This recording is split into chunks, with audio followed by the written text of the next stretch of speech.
بسم اللہ الرحمن الرحیم۔ آج ابھی جو حضرات نمازوں سے فارغ ہو چکے ہیں وہ نمازیوں کا خیال کرتے ہوئے آگے تشریف لائیں۔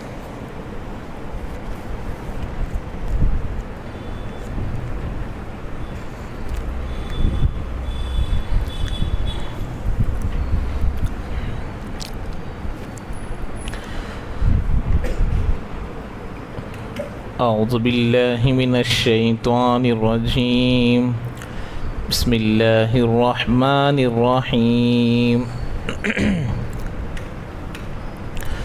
یا بنی اسرائیل اذکروا نعمتی التي انعمت علیکم واوفوا بعہدی اوف بعہدکم وإیای فارہبون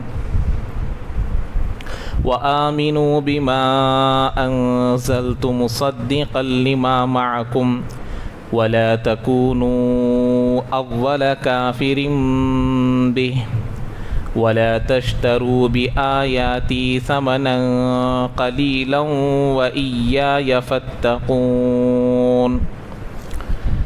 صدق اللہ العظیم۔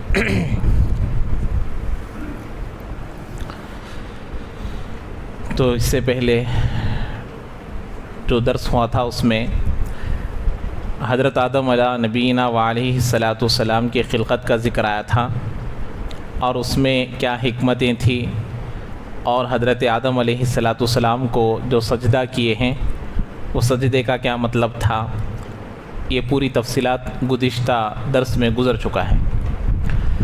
یہاں پر ایک بات جاننی تھی، وہ یہ ہے کہ اللہ تبارک و تعالی جو مخلوق کو پیدا کیا ہے اس میں خاص طور پر 3 مخلوقات قابل ذکر ہے۔ ایک آ کر انسان ہے، دوسرا آ کر فرشتوں کی مخلوق ہے، اور تیسرا آ کر جنات کی مخلوق ہے۔ خاص طور پر یہ 3 ذات ایسی ہیں، یہ 3 چیزیں ایسی ہیں جن کے اندر میں انا، عربی میں جس کو بولتے ہیں انا، اور قرآن میں بھی آپ لوگ دیکھتے ہیں جہاں انا لکھا ہوا ہوتا ہے، الف کے ساتھ تو لکھا ہوا ہوتا ہے لیکن اس کو پڑھتے کیسے ہیں؟ بغیر الف کے۔ انا نہیں پڑھنا، انا کے معنی میں، یعنی اللہ کو میں پسند نہیں ہے۔ تو یہ 3 مخلوقات میں اللہ تبارک و تعالی فطری طور پر انا کی صفت رکھا ہے، یعنی جب آدمی کچھ کرتا ہے تو کیا بولتا ہے؟ میں کیا، میں کر رہا ہوں، میں۔ تو یہ میں اللہ کو پسند نہیں ہے۔ تو یہ صفت فرشتوں میں بھی کچھ تھی، تبھی تو انہوں نے کہا کہ اے اللہ وَنُقَدِّسُ لَكَ، کیا کہ وَنَحْنُ نُسَبِّحُ بِحَمْدِكَ وَنُقَدِّسُ لَكَ، ہم سب مل کر ہے تو ہم، اگر ہم نکال دیے سنگل ہے تو کیا بولیں گے؟ میں۔ تو وہ میں والی صفت یہاں نظر آئی کہ فرشتوں نے کہا کہ اللہ ہم تو ہے تسبیح بیان کریں گے، حمد بیان کریں گے، تقدیس بیان کریں گے۔ تو یہ، اور انسان کے اندر بسا اوقات جب اس کے اندر کوئی خرابی آ جاتی ہے تو میں کرنے کی صفت زیادہ ہو جاتی ہے، کہ آدمی کہتا ہے کہ میں کیا، حالانکہ اللہ تبارک و تعالیٰ کے دیے ہوئے نعمتوں کا استعمال کر کر ہی آدمی کچھ کام کر سکتا ہے۔ دنیا میں جتنے بھی لوگوں کو ہم دیکھتے ہیں، اللہ نے کسی کو صحیح سالم پیدا کیا اور اس کے مقابلے میں کسی کو عیبدار پیدا کیا، تو یہ دیکھ کر بتانا مقصد ہے کہ اللہ اگر چاہتے تو صحیح سالم آدمی کو بھی ایسا بنا سکتے تھے۔ تو اسی لیے، اور جو جنات ہے، جنات کو بھی اللہ نے ایسا ہی پیدا کیا کہ ان کے اندر بھی انا والی صفت ہے۔ اور یہاں سوچنے سمجھنے کی بات ہے، اللہ نے فرشتوں کو پیدا کیا نور سے، وہ نوری مخلوق ہے، اور جنات کو پیدا کیا آگ سے، وہ ناری مخلوق ہے، اور انسان کو پیدا کیا مٹی، گارے سے۔ اس کے اندر پانی بھی ملا ہوا ہے اور اس کے اندر مٹی بھی ہے، تو دونوں صفت اللہ نے اس کے اندر رکھی ہیں۔ تو لہٰذا انسان کے اندر جب تک مٹی کی صفت رہے گی وہ آدمی اشرف رہے گا، وہ آدمی باعزت رہے گا، وہ آدمی اللہ کے نزدیک مقبول رہے گا۔ جب مٹی سے بن کر مٹی والی صفت اس کے اندر ختم ہو جائے گی تو اللہ اس کو محبوب نہیں رکھیں گے۔ تو یہ اس وجہ سے یہ بات آئی تھی۔ اب یہاں دوسری بات آپ کو سمجھنی یہ ہے، ہر ایک کو سمجھنا یہ ہے، اللہ نے یہاں پر فرمایا جب آدم علیہ السلام سے غلطی ہو گئی چوک ہو گئی، بھول ہو گئی، تو اللہ نے کیا کہا کہ قُلْنَا اهْبِطُوا، اللہ نے کہا کہ تم لوگ سب لوگ کیا کرو، اب نیچے اتر جاؤ، زمین میں چلے جاؤ. بَعْضُكُمْ لِبَعْضٍ عَدُوٌّ، دنیا میں ایک دوسرے کے دشمن ہو. اللہ نے ایک جملہ کہا کہ دنیا میں کیا ہے، آپس میں ایک دوسرے کے دشمن ہو تم دنیا میں. اللہ نے ایک جگہ سورہ تغابن میں آیت نمبر 15 میں فرماتے ہیں اِنَّ مِنْ أَزْوَاجِكُمْ وَأَوْلَادِكُمْ عَدُوًّا لَكُمْ. اللہ نے سورہ تغابن میں فرما رہے ہیں کہ تمہاری بیویاں اور تمہاری اولاد یہ تمہارے لیے کیا ہے، دشمن ہے. تو یہاں سورہ تغابن میں خاص طور پر بیویوں کا ذکر ہے اور اولاد کا ذکر ہے. جلدی بات سمجھ میں نہیں آتی کہ بھئی جو بیوی کو ہم لوگ دنیا میں، حالانکہ نکاح جو اللہ نے بنایا ہے کس لیے بنایا ہے؟ میں تو یہ کہتا ہوں کہ نکاح آدمی کے لیے جنت میں جانے کا سبب ہے. نکاح آدمی کے لیے جنت میں جانے کا سبب ہے. بیوی مرد کے ایمان کے حفاظت کا ذریعہ ہے، اس کے آنکھوں کی حفاظت کا ذریعہ ہے. پھر اللہ تعالیٰ کہہ رہے دوسری جگہ کہ تمہاری بیویاں اور تمہاری اولاد تمہارے لیے دشمن ہے، تم ان سے چوکن نہ رہو، تم ان سے بچ کر رہو. اب یہاں پورے لوگوں کو بتایا. تو یہاں مقصد یہ ہے کہ یہ جو اولاد ہے، یہ جو بیویاں ہیں، ان کی وجہ سے بسا اوقات یہ لوگ کیا کرتے ہیں، نیک اعمال کرنے سے آدمی کو روکتے ہیں.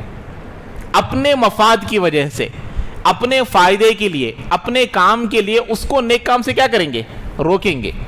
گویا کہ شیطان بسا اوقات بیوی کی شکل میں آتا ہے، شیطان بسا اوقات اولاد کی شکل میں آتا ہے کہ اب یہ آدمی ان سے نیک کاموں سے رک رہا ہے. اور دوسری بات یہ ہے، ان بیوی اور اولاد کی وجہ سے بسا اوقات رشتوں کو توڑنے کی نوبت آتی ہے، رشتہ داروں سے دور ہونے کی نوبت آتی ہے. حالانکہ ہونا تو یہ چاہیے تھا کہ ان بیوی بچوں کی وجہ سے رشتہ داروں کو قریب کرنا ہے.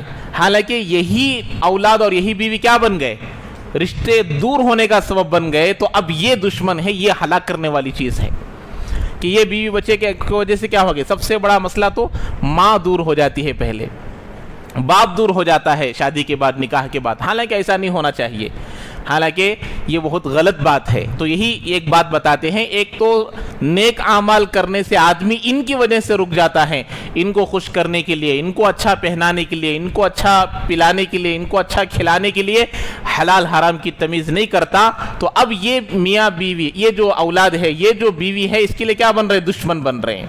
کس اعتبار سے؟ آخرت اس کی برباد ہو رہی ہے، دنیا اس کی برباد ہو رہی ہے ان کی وجہ سے.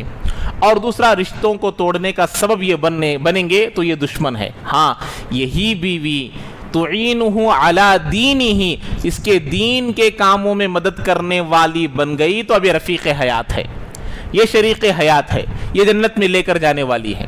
تو اس اعتبار سے یہاں تو بیوی تغابن میں صرف اولاد کا اور بیوی کا ذکر ہے، ورنہ تو دنیا میں رہنے والا ہر آدمی اس اعتبار سے اس کے لیے دشمن ہے کہ بسا اوقات اللہ کے نبی نے فرمایا کہ جب تم کسی سے دوستی کرو تو تم دیکھو کہ تم کس سے دوستی کر رہے ہو، کہ وہ دوستی بھی تمہارے لیے ہلاکت کا سبب نہ بنے. دوست کیسا ہونا چاہیے؟ جب اس کو دیکھے تو ہم کو اللہ یاد آ جائے، جب ہم لوگ اس کے ساتھ رہے تو ہمارے علم میں اضافہ ہو جائے، اللہ کے ڈر میں اضافہ ہو جائے. ایسا نہ ہو کہ ہم دنیا آخرت سے غافل ہو جائے، اللہ سے غافل ہو جائے، دین سے غافل ہو جائے. ایسی دوستی سے بالکل دور رہنا چاہیے. تو دنیا میں ایک دوسرے کے دشمن ہے. کس اعتبار سے؟ کہ مال کی حرص میں آدمی دوسرے کا دشمن بنتا ہے، عہدے کے لالچ میں، مرتبے کے لالچ میں کہ میں بڑا بننا، میں اوپر جانا، میں دوسروں سے آگے رہنا، اس لالچ میں ایک دوسرے کے دشمن ہیں. ورنہ ہم لوگ ہر ایک کے لیے ایک دوسرے کے لیے مددگار بننا ہے. ہم لوگ آئے تھے جنت سے اور جانا کہاں ہے؟ جنت میں ہی. ہم کو بھی جانا ہے اور دوسروں کو بھی لے کر جانا ہے. تو اس اعتبار سے ایک دوسرے کے دشمن بنتے ہیں دنیا میں. اور یہ نافرمانی میں ان کی کبھی بھی اتباع نہیں کرنا. یہ جو میاں، یہ جو کیا بولتے ہیں، بیوی اور بچوں کی جو فرما برداری ہے، بخاری شریف کی حدیث ہے، اللہ کے نبی علیہ السلام نے فرمایا لا طاعت لمخلوق فی معصیت اللہ. اللہ کی نافرمانی میں دنیا میں کسی انسان کی اتباع نہیں کریں گے. حضرت ابو ذر غفاری رضی اللہ تعالیٰ عنہ غالباً ان کے پاس ایک آدمی آیا، آ کر کہنے لگا میری ماں مجھے دوسرا یعنی میری بیوی کو چھوڑنے کا حکم دے رہی ہیں کہ میری بیوی کو کیا کرنا ہے؟ طلاق دے دینا ہے، اس کو چھوڑ دینا ہے۔ اب وہ عقل مند تھا اور جن کے پاس آیا ہے وہ تو صحابی رسول تھے، تو ان کے پاس آ کر کہنے لگا کہ میری ماں مجھے طلاق دینے کے لیے کہہ رہی ہیں۔ اب اس کا مقصد تھا کہ میں اس کو چھوڑ کر ایک دوسرا نکاح کروں۔ اس کے دل کے اندر نفس جاگ گیا تھا، شہوانیت اس کے اندر جاگ گئی تھی۔ مقصد اس کا ماں باپ کی فرما برداری نہیں تھی، اس کا مقصد کچھ اور تھا۔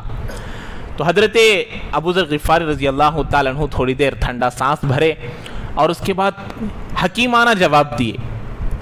اب یہ کہہ رہا ہے کہ ماں باپ کی نافرمانی تو نہیں کرنا، ماں باپ کی بات کو تو ٹھکرانا نہیں چاہیے، اس لیے اب کیا کرنا سمجھ میں نہیں آ رہا، کیا طلاق دے دوں؟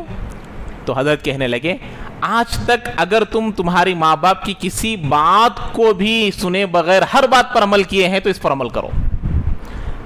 اگر بسا اوقات تم اپنے ماں باپ کی نافرمانی اپنے دل چاہے کرتے ہو تو اس بات کو نہ مانو۔ تو مطلب وہ جو بات سمجھ میں آئی کہ اب یہاں پر اس کی دل کی خواہش پوری ہو رہی ہے، یہاں پر اس کا دل کا مقصد پورا ہو رہا ہے، اس کا ناجائز امر پورا ہو رہا ہے، اس لیے اس میں ماں باپ کی فرما برداری نظر آ رہی اس کو۔ تو اس لیے اگر ہر بات کو آج تک ماں باپ کی مانتے ہوئے آئے ہو تو آج اس بات کو مان لو، اور اس سے پہلے تو تم کیا کرتے تھے؟ ہر بات کو مانتے تھے کیا؟ نہیں مانتے تھے، تو چھوڑ دو بولے۔ تو اس طریقے سے ہر اعتبار سے فرما برداری نہیں ہوگی۔ ماں باپ بھی اگر دین کے خلاف عمل کرنے پر کہیں گے تو ان کی بات نہیں مانی جائے گی، اور نہ ماننے میں بھی نرمی کریں گے، نہ ماننے میں سختی نہیں کریں گے، نہ ماننے میں ان کو ڈانٹ نہیں دیں گے، نہ ماننے میں ان کو گالیاں نہیں دیں گے، نہ ماننے میں ان پر سختی نہیں کریں گے۔ وَقَضَىٰ رَبُّكَ أَلَّا تَعْبُدُوا إِلَّا إِيَّاهُ وَبِالْوَالِدَيْنِ إِحْسَانًا۔ اللہ تعالیٰ حکم دے رہے ہیں کہ دیکھو اللہ کی عبادت کرنا اور عبادت کے بعد ماں باپ کا درجہ لے کر آئے کہ ماں باپ کے ساتھ حسن سلوک کا معاملہ کرو۔ وَلَا تَقُلْ لَهُمَا أُفٍّ، اللہ کہہ رہے ہیں کہ ان کو اف تک مت کہو۔ الگ بحث ہے۔ تو بہرحال دنیا میں کسی کی بھی اطاعت اللہ کی نافرمانی میں نہیں کی جائے گی، ایک تو یہ۔ اور اس کے بعد یہ جو آخری کی آیت تھی، یہاں پر کچھ باتیں ہیں وہ بتا کر میں انشاءاللہ یہ پانچواں رکوع شروع کرتا ہوں۔ یہاں پر اللہ تبارک و تعالی جب دنیا میں انسان کو بھیج دیا، ایک تو حکمت تھی، اللہ نے شیطان کا ایک واقعہ وہاں بیان کیا، اور بھیجنا مقصد تھا دنیا میں آدم علیہ السلام کو بھی، شیطان کو بھی، اور نسل انسانی کو چلانا تھا آگے۔ اب یہاں بھیجنے کے بعد رب الحمدللہ رب العالمین ہم لوگ پڑھ کر آئے ہیں، تو رب کس کو کہتے ہیں؟ کہ اس کی پوری پرورش کی ذمہ داری جس کے ذمے ہے اس کو رب کہتے ہیں۔ تو اللہ تبارک و تعالی دنیا میں بھیجا، انسان کی جسمانی ضروریات کو پہلے مہیا کر دیا، کھانے کا انتظام زمین سے پورا ہوگا، پانی کا انتظام ہو جائے گا، رہنے کا انتظام ہو جائے گا، پورا انتظام ہوا، یہ جسمانی ضرورت ہوئی۔ لیکن اب اس کو روحانی ضرورت بھی ہے، اس کے لیے دین کی ضرورت ہے، جنت میں جانے کے لیے بھی ہونا نا، تو اس کے لیے بھی اسباب کو پیدا کیا، اور ان اسباب کا ذکر اللہ نے یہاں کیا۔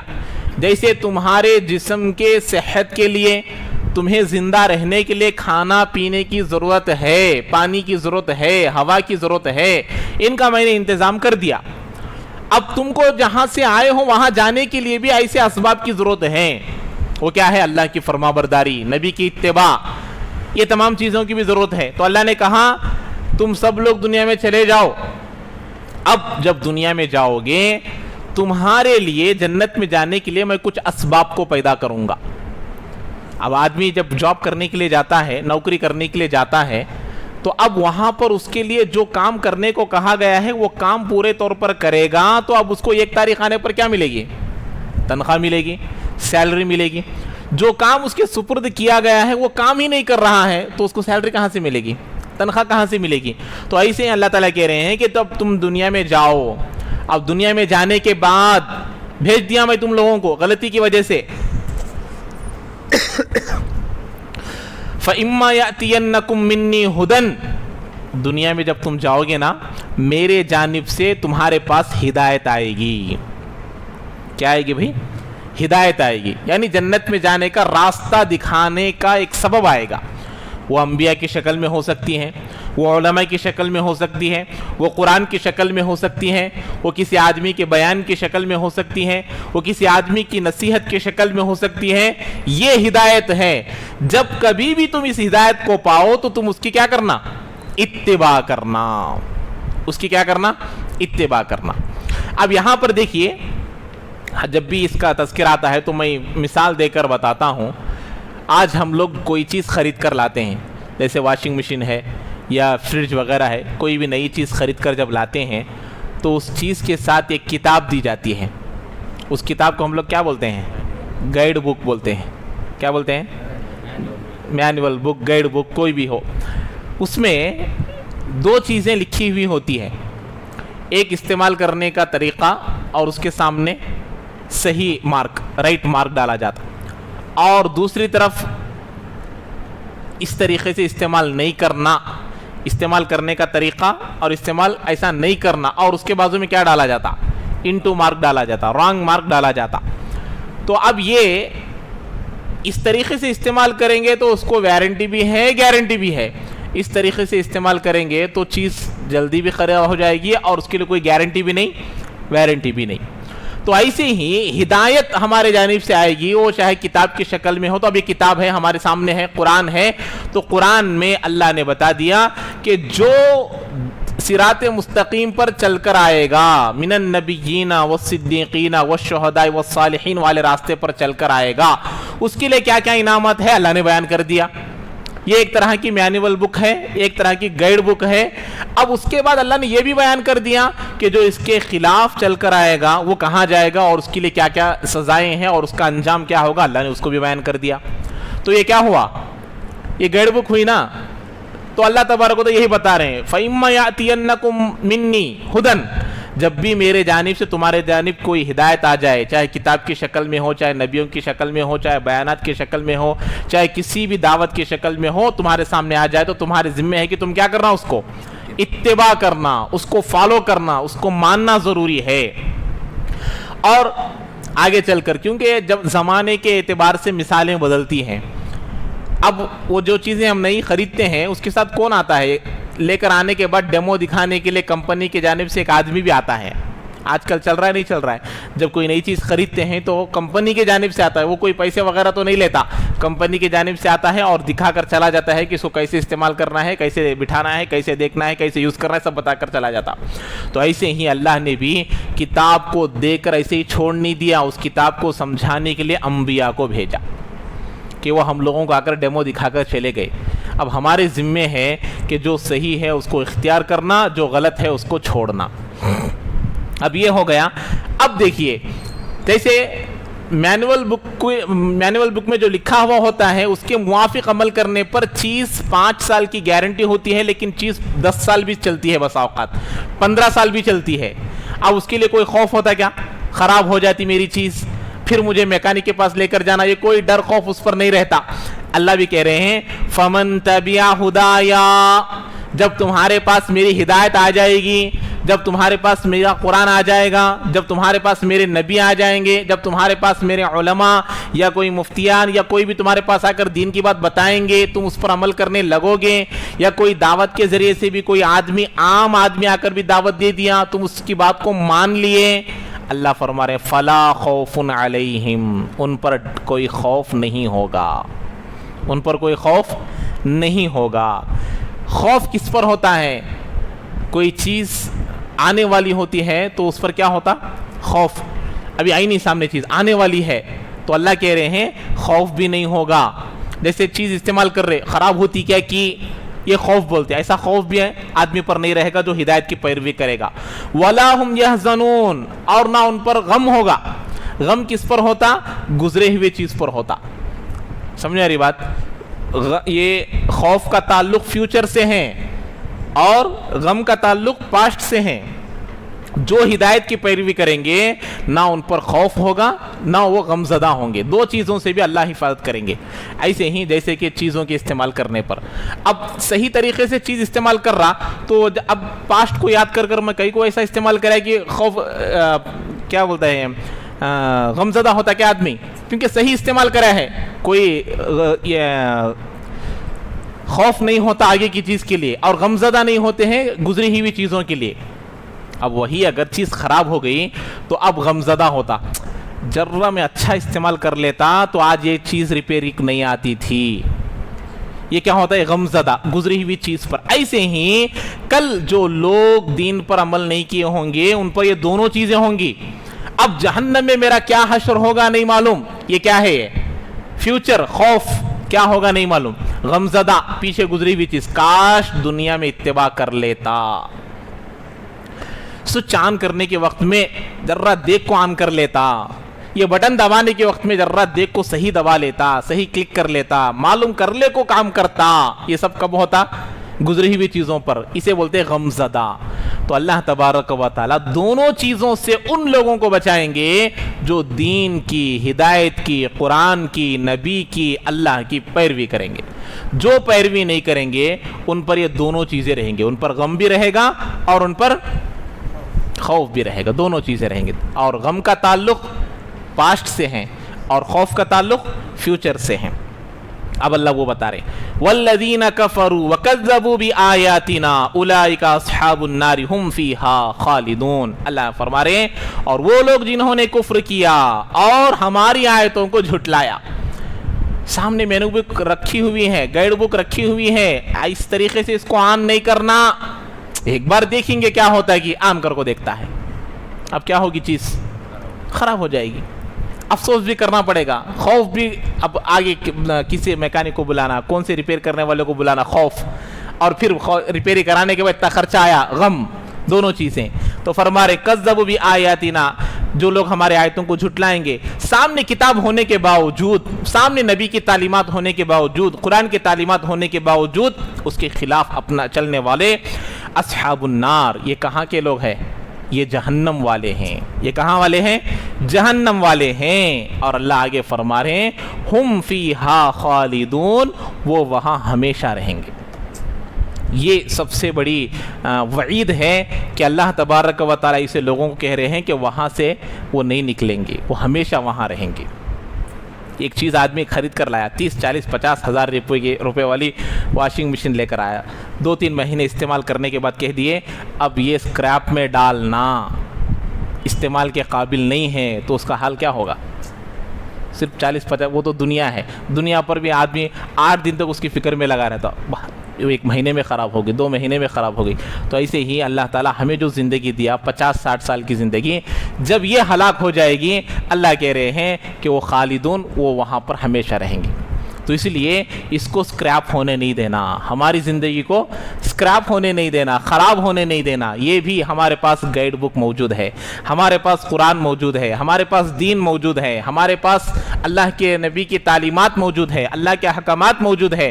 ہونے کے باوجود بھی اگر ہم صحیح راستے کو چھوڑ کر دوسرے راستے کو اختیار کرتے ہیں تو چاہ کر ہم اپنے آپ پر ظلم کرنے والے ہیں. ایک آدمی ہے, جان کر کسی آدمی کو قتل کر دیا اور اس کو معلوم ہے کہ قتل کرنے کی سزا کیا ہے, معلوم ہونے کے باوجود کر رہا ہے, تو یہ اس کا مطلب یہ ہے کہ میں سزا لینے کے لیے کیا ہوں؟ تیار ہوں. ایسے ہی اگر کوئی آدمی گناہ کر رہا ہے تو وہ خود یہ چاہ رہا ہے کہ میں جہنم میں جانے کے لیے تیار ہوں. وہی اللہ کہتے ہیں کہ اللہ ما انا بظلام للعبید, میں بندوں پر رتی برابر بھی ظلم کرنے والا نہیں ہوں. ظلم کرنے والا نہیں ہوں ترجمہ نہیں کریں گے, رتی برابر بھی. رتی کا معنی آپ رائی کے دانے کو 1000 ٹکڑے کر لیجئے, اس میں جو رتی آتا ہے اتنا بھی اللہ کیا نہیں کرتے؟ ظلم نہیں کرتے. اب اللہ کہیں گے کہ بندے جب تیرے پاس حق بھی تھا, باطل بھی تھا, سچ بھی تھا, صحیح بھی تھا, تو نے کیوں اس کو اختیار کیا؟ اللہ اس کو پوچھیں گے. تو یہ گزشتہ جو باتیں آئی تھی اس کا تتمہ تھا. پوری باتیں یہاں تک حضرت آدم علیہ السلام کی خلقت کا ذکر اور پھر اس کے اندر کیا حکمتیں تھی, تو آخر میں یہ باتیں گزر گئی. آج جو 5واں رکوع شروع ہو رہا ہے, اس سے پہلے ذکر آیا تھا, اللہ تعالیٰ نے فرمایا تھا کہ تم لوگوں کو بھی اور تمہارے سے پہلے لوگوں کو بھی کس نے پیدا کیا؟ اللہ نے پیدا کیا. والذین من قبلکم, تو اب من قبلکم میں حضرت آدم سے دنیا شروع ہوئی تھی, تو حضرت آدم کا تذکرہ مکمل ہوا. سوچ کے اعتبار سے, عقل کے اعتبار سے, ہمارے سوچ کے اعتبار سے حضرت آدم کے بعد حضرت نوح علیہ السلام کا ذکر آنا تھا, لیکن حضرت نوح علیہ السلام کا ذکر اس لیے نہیں کیا اللہ تعالیٰ کہ اس وقت جو امت دعوت تھی وہ ہلاک ہو گئی، وہ پورے طور پر ایمان نہیں لے کر آئی، 82 لوگوں کے علاوہ کیا ہو گئی؟ ختم ہو گئے۔ اور امت اجابت یعنی کہ نبی کی بات جو مان کر ایمان لے کر آتے ہیں ان کو کیا بولتے ہیں؟ امت اجابت بولتے ہیں، یعنی ان کی بات کو مان کر اتباع کرنے لگی۔ اور امت دعوت وہ کہتے ہیں جن کو نبی دعوت دیے لیکن وہ قبول نہیں کیے، تو امت دعوت پوری کی پوری ہلاک ہو گئی۔ اور امت اجابت بھی ہلاک ہوئی سوائے 3 لوگوں کے۔ حضرت نوح علیہ السلام کے 3 بیٹے تھے، انہی سے دنیا چلی، ان میں بھی کوئی باقی نہیں رہا، تو اس لیے اللہ نے ان کا ذکر بھی چھوڑ دیا۔ بعد میں ذکر آتا ہے حضرت ابراہیم علیہ السلام کا۔ حضرت ابراہیم علیہ السلام کے کل 8 اولاد تھے۔ کتنے تھے بھائی؟ 8 اولاد۔ اس میں سے قابل ذکر حضرت اسماعیل علیہ السلام اور دوسرے حضرت اسحاق علیہ السلام، ان دونوں کا تذکرہ زیادہ آتا ہے۔ حضرت اسحاق علیہ السلام کے 12 بیٹے تھے۔ اب وہ 12 بیٹوں میں حضرت یعقوب علیہ السلام، ان سے انبیاء کا ایک سلسلہ چلا، تقریباً 4000 انبیاء حضرت یعقوب علیہ السلام کی نسل میں آئے۔ کتنے آئے بھائی؟ ہاں، بنی اسرائیل، یہ حضرت یعقوب علیہ السلام کا نام ہے، ان کی اولاد اسرائیل۔ بنی اسرائیل کا مطلب ہوتا ہے عبداللہ۔ اب جیسے کہ ہم کہ اللہ کا بندہ، تو بنی اسرائیل کا مطلب بھی اللہ کا بندہ، تو بنی اسرائیل کا مطلب ہے حضرت یعقوب علیہ السلام کی نسل، اور اسرائیل کا مطلب ہوتا ہے کیا؟ عبداللہ کا معنی وہ دیتا ہے۔ تو 4000 انبیاء آئے اس میں۔ حضرت یوسف علیہ السلام کے آ کر چلے جانے کے 400 سال بعد حضرت موسیٰ آئے، اور حضرت موسیٰ کو ملا کر حضرت عیسیٰ تک کتنے آئے؟ 4000 انبیاء آئے۔ اسی لیے حضرت عیسیٰ علیہ السلام کو خاتم انبیاء بنی اسرائیل بولتے ہیں۔ کیا بولتے ہیں؟ خاتم انبیاء بنی اسرائیل کے انبیاء کے سلسلے کو ختم کرنے والے۔ اور ہمارے نبی آئے ہیں حضرت اسماعیل علیہ السلام کی نسل میں۔ کس میں آئے ہیں؟ ہاں، اب یہود و نصارہ ہوئے حضرت یعقوب علیہ السلام کی نسل میں اور حضرت اسحاق علیہ السلام کی نسل میں۔ میرے اور آپ کے آقا جناب محمد رسول اللہ صلی اللہ علیہ وسلم پیدا ہوئے حضرت اسماعیل علیہ السلام کی نسل میں۔ یہاں مسئلہ پیدا ہوا، تو اب اللہ تبارک و تعالیٰ ان کا ذکر کر رہے ہیں۔ اب یہاں ان کا ذکر کرنے کی وجہ یہ ہے، اللہ تو پورے لوگوں کو دعوت دینا ہی ہے، لیکن چونکہ بقرہ جو ہے مدنی صورت ہے، مدینے میں نازل ہوئی۔ اب مدینہ جب ہجرت کر کر آ گئے تھے تو وہاں پر یہود معاشی اعتبار سے، مال کے اعتبار سے، مذہبی اعتبار سے غلبے والے تھے۔ اگر یہ لوگ ایمان لے کر آ جائیں گے تو ان کے ماتحت میں مشرکین تھے۔ مشرکین کس کو کہتے ہیں؟ جو لوگ بت پرستی کرتے تھے نا، وہ لوگ ان کے ماتحت میں تھے۔ تو زیادہ رئیس اور زیادہ مالدار لوگ معاشی اعتبار سے، ہر اعتبار سے جو غلبے میں تھے، کون تھے؟ وہ یہود تھے۔ تو اللہ تبارک و تعالیٰ اب یہودوں کا تذکرہ کر رہے ہیں۔ اگر یہود ایمان لے کر آ جائیں گے تو مدینے میں رہنے والے مشرکین بھی کیا کریں گے؟ ایمان لے کر وہ ان کو متبع سمجھتے تھے، کہ وہ ان کو مقتدی سمجھتے تھے، کہ اگر وہ صحیح کام کرتے ہیں، وہ جو کرتے تھے یہ کرتے تھے، اس لیے اللہ تعالیٰ سب سے پہلے ان کا ذکر کر رہے ہیں۔ تو سمجھ میں آئی بات؟ حضرت آدم کے بعد حضرت نوح علیہ السلام کا ذکر کیوں نہیں کیے، اور حضرت ابراہیم علیہ السلام میں سے بھی حضرت یعقوب علیہ السلام کا ذکر کیوں کر رہے ہیں؟ وہ اس کی وجہ یہ ہے۔ تو یہ ربط ایک رکوع کے بعد دوسرے رکوع کا ربط تھا۔ تو اللہ تبارک و تعالیٰ، عربی میں ایک مقولہ ہے، الانسان عبد الاحسان، انسان احسان کا بندہ ہوتا ہے۔ انسان کس کا بندہ ہوتا ہے؟ احسان۔ آپ اگر کسی آدمی کو اپنا عقیدت مند بنانا چاہتے ہیں تو آپ اس کے ساتھ احسان کا معاملہ کرو۔ اس کے ساتھ کیا کرو؟ احسان کا معاملہ کرو۔ یہ چیز سب سے زیادہ میرے تجربے کے اعتبار سے اور میرے مشاہدے کے اعتبار سے بتا رہا ہوں، ہو سکتا ہے کہ غلط ہو، غیر مقلدین حضرات کے اندر بہت زیادہ پائی جاتی۔ اتنا احسان کرتے کہ وہ احسان جتاتے بھی نہیں اور زیادہ کرتے ہیں، اور آدمی ان سے متاثر ہو جاتا ہے، اور جس کی وجہ سے ان کی دعوتی معیار ہمارے سے بھی زیادہ بڑھتا ہے۔ آپ لوگ دیکھے ہوں گے کسی گاؤں میں ایک بھی غیر مقلد نہیں تھا، ایک آ گیا تو ایک کے ساتھ 3 سے 10 15 20 100 ان کی تعداد بڑھتی چلی جاتی ہے۔ تو اس کے اندر ایک پہلو مجھے کیا سمجھ میں آیا کہ احسان، کہ ان کا ساتھ دینا، ان کا لے کر چلنا، وہ صفت ان کے اندر زیادہ ہے.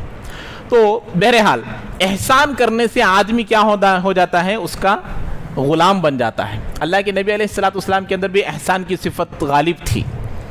تو بہرحال تو اللہ تبارک و تعالیٰ اسی اصول کے بنا پر یہاں پر سب سے پہلے بنی اسرائیل کے سامنے بھی اپنی نعمتوں کا تذکرہ کر رہے ہیں، اپنے احسانات کا تذکرہ کر رہے ہیں، تاکہ یہ میری بات کو کیا کرے، مان لے اور دین پر آ جائے، ایمان کو قبول کر لے. تو دیکھیے فرماتے ہیں یا بنی اسرائیل اذکروا نعمتی التی انعمت علیکم واوفوا بعہدی اوفی بعہدکم وایای فارہبون. اے بنی اسرائیل، تو بنی اسرائیل کس کو کہتے ہیں بتا دیا ہوں. اے بنی اسرائیل یاد کرو، یاد کرو، کیا یاد کرو، نعمتی التی، جن نعمتوں کو میں نے تم پر کیا، وہ نعمتیں جو میں نے تم پر کی ہے، کیا ہے وہ، علیکم، واوفوا بعہدی، میرے وعدے کو تم پورا کرو، اوفی بعہدکم، اور میں کیا کروں گا، تمہارے وعدے کو پورا کروں گا، وایای فارہبون، اور مجھی سے ڈرو.